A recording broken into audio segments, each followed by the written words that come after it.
um, on the good side naman guys, super blessed naman kayo ngayong new moon season. Ayan o.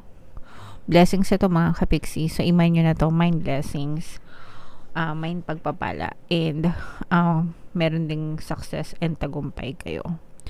So, nasa inyo yung energy ng success, victory, tagumpay, and nasa inyo yung energy ng blessings, mga kapiksi.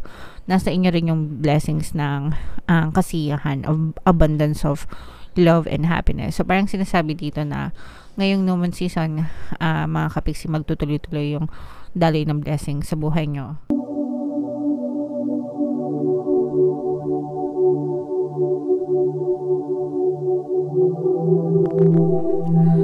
Hello guys, hello Capricorn, welcome back to Pinoy Pixie Tarot. Ang pamagat ng ating episode for today is New Moon Kapalaran para ngayong November to December para sa Capricorn, Sun, Moon, Rising Sign, and Venus. Shuffle ko yung cards guys, hanapin ko yung energy ng Moon at saka yung energy ng Capricorn.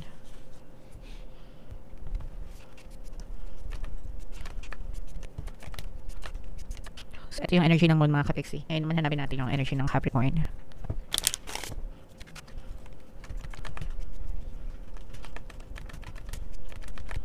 So, Capricorn, kayo ay na-represent ng Queen of Pens sa ating spread.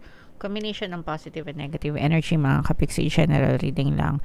Pwede mag-resonate, pwedeng hindi. Yung new moon ngayong ngayong November ay sa November 13 mga kapiksi. Tapos yung next new moon naman ay sa December 12. So, ang reading na to mga kapiksi ay para sa period na yan guys. Yeah, general reading lang mga kapiksi. Wow. Comment down below mga kapiksi if naka-resonate kayo. Sobrang ganda nito guys. Yeah, sobrang ganda nito guys. Super positive, no? Although may konting negative tayo, yung konting negative natin, unahin natin yung negative guys. Yung konting negative natin guys, yung iba sa inyo parang meron kayong parang meron kayong namimiss. Parang meron kayong namimiss or maaaring meron kayong namiss na opportunity sa buhay nyo na parang medyo pinagsisihan nyo. Parang meron kayong pinilampas tapos parang let's say for example meron kayong pinalampas na negosyo or investment tapos yung mga kakilala nyo na nag-invest doon parang sumasagana na ganyan tapos hindi kayo nakisabay tapos parang pinagsisihan nyo yung naging decision nyo mga kapiksi. Pero yun lang naman, parang medyo nagsisisi lang kayo dun sa parang meron kayong na-miss na opportunity na hindi nyo sinunggaban. Pero on the good side naman guys, super blessed naman kayo ngayong new moon season. Ayan o. Blessings ito mga kapiksi. So iman nyo na to, mind blessings, mind pagpapala, and meron ding success and tagumpay kayo. So, nasa inyo yung energy ng success, victory, tagumpay, and nasa inyo yung energy ng blessings, mga kapiksi. Nasa inyo rin yung blessings ng kasiyahan, of abundance of love and happiness. So, parang sinasabi dito na ngayong new moon season, mga kapiksi, magtutuloy-tuloy yung daloy ng blessing sa buhay nyo and tagumpay. Kaya, meron itong kapalit na kasiyahan, hindi lang para sa iyo kundi para sa iyong buong pamilya. So everybody happy, ganyan. Lahat kayo sa family mo magiging masaya dahil sa mga blessings na tinatamasa nyo sa buhay nyo. So imay nyo na yan sa comment section mga kapiksi, o kaya i-claim nyo, I claim blessings, ganyan, o kaya mind blessings, mind success, mind tagumpay, mind harmonious relationship, kasi nakikita natin na masayang masaya yung family nyo. For some of you, maaaring merong travel. Maaaring may mga travel kayo with your family kaya masaya. Baka kasi nakuha na ng iba yung mga 13th month nila. Remember guys, November na, no? So, as early as November, yung ibang companies nagre-release na yan ng mga 13th month pay.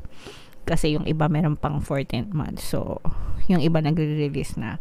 And parang yung iba sa inyo, sinasamantala nyo ito para bakasyon, ganyan.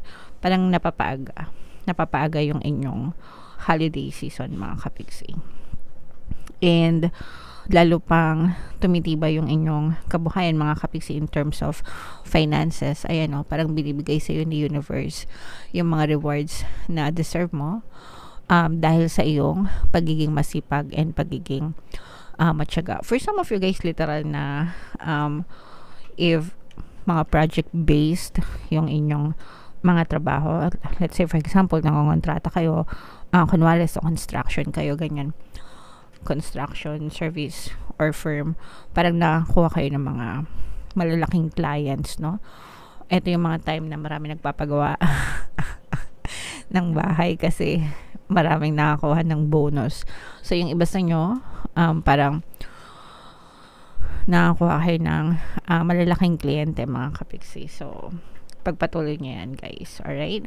So very positive. Yung iba sa nyo guys, kung kayo ay nasa LDR type of relationship, nakikita natin na parang no homesick kayo because namimiss nyo yung pamilya nyo, lalo na kung hindi kayo makakawi. Namimiss nyo yung pamilya nyo sa Pilipinas mga kapiksi. Tuloy-tuloy ang tagumpay guys. Ito'y energy ng tagumpay at success talagang very evident sa inyo. Ibig sabihin, tuloy-tuloy yung progress mo sa pamumuhay mo. Tuloy-tuloy yung pag-andar, tuloy-tuloy yung pag-ikot, ganyan, ng buhay. Progress, movement. Yung iba sa inyo, parang nakaka-recover kayo kung kayo man ay nagkaroon ng mga financial constraints, mga kapiksi, lalo na sa negosyo. Kung nag-fail yung mga business mo or investments mo, parang binibigyan ka ng universe ng chance na makarecover, makabawi, ibig sabihin, dun sa mga losses mo, dun sa mga pagkalugi mo. So, wag mo itong sayangan mga kapiksi. For some of you, maaari din kayo magkaroon ng second chance in love, guys. So, pag sinabing second chance in love, pwedeng existing na relationship na magkaroon kayo ng reconciliation, magkaroon ng another chance, ganyan. O kaya naman, this can be a no love connection, bagong SP, ganyan, bagong specific person na magpapakilig sa'yo. Pero, yung iba sa inyo, parang ina-advise din kayo na wag nang ibigay lahat. Hinay-hinay, unti-unti. Sa kahit ano guys, ganun din sa investments mga kapiksi. Wag din kayo basta-basta maglabas ng pera ng malakihan, one time, big time. Mas maganda pa rin yung unti-unti, slowly but surely mga kapiksi para to ensure na hindi kayo mapahamak. Alright? Okay, so yan ang iyong energy ngayong new moon season, Capricorn. Comment down below guys if naka-resonate kayo dyan. So, dito titignan natin guys yung additional na mensahe para sa inyo. Shuffle ko to. Habang sinashuffle ko to guys, panoorin nyo muna tong video natin regarding sa ating paano mag-manifest ng abundance video course. Kapiksi, sawa ka na ba sa mga struggles at hirap sa buhay mo? Masipag ka ba at masikap sa buhay ngunit hindi ka pa rin umaasenso? Ilang beses ka na bang nag-attempt magnegosyo at mag-invest pero palagi ka pa rin nalulugi? Sa pagkakataon na ito ay maaaring may subconscious beliefs ka na nagiging balakid sa iyong pag-unlad at pagyaman. Introducing, paano mag-manifest ng abundance video course. Dito ay matututunan mong ma-overcome ang mga balakid mo para tuluyan ka ng umunlad, umasenso, sumagana, maging matagumpay, successful at maswerte sa iyong kabuhayan, pera, trabaho, negosyo, salapi at kaperahan ng bonggang-bongga. Dali, mag-send na ng email sa pinoypixitaro@gmail.com at simulan na ang iyong pagyaman ngayon. Alright, so gusto mo bang yumaman kapiksi? Kung gusto mong yumaman, umunlad at umasenso ng bonggang-bongga, mag-avail ka na ng course guys kasi sobrang ganda talaga niyan. And good news no, dahil magpapasko na, extended ang ating sale mga kapiksi. Magbibigay ako ng 10% discount until November 30 mga kapiksi. So mag-avail na kayo guys, wag na kayo magpahuli habang may sale tayo. Meron din tayong email coaching, manifest your desires using the law of attraction. If meron kayong mga specific na gusto nyong i-manifest, pwedeng love and relationship, pwedeng money or career mga kapiksi, pwede kayong magpabook ng email coaching session with me. Mag-send lang kayo guys ng email sa pinoypixitaro@gmail.com. So, ito yung additional na message para sa inyo guys. Nakuha natin balsamic mo. Hindi ko alam kung paano i-pronounce, sorry. A time for healing, guys. Okay, so ito yung tamang pagkakataon para mag-focus kayo sa inyong sarili. Heal all wounds, mga kapiksi.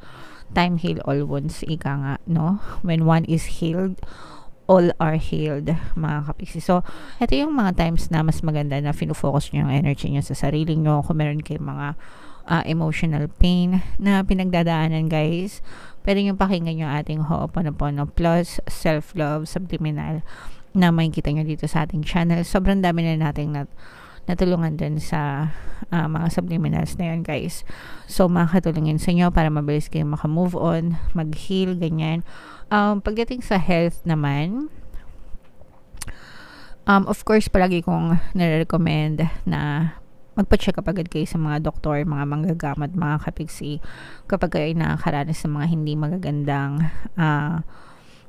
karamdaman, no, sa inyong pangangatawan. Huwag nyong i-take for granted yung inyong kalusugan, mga kapiksi. So, consult agad sa mga manggagamot. And meron din tayong subliminal for good health, no, dito sa ating channel, mga kapiksi. So, pwede nyo rin yung pakinggan para gumaan yung inyong pakiramdam.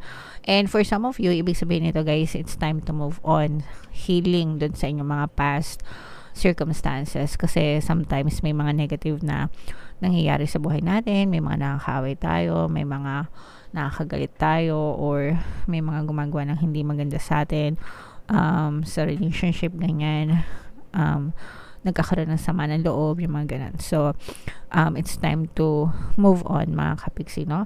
It's time to let go of the past and move on, kasi parang ano siya,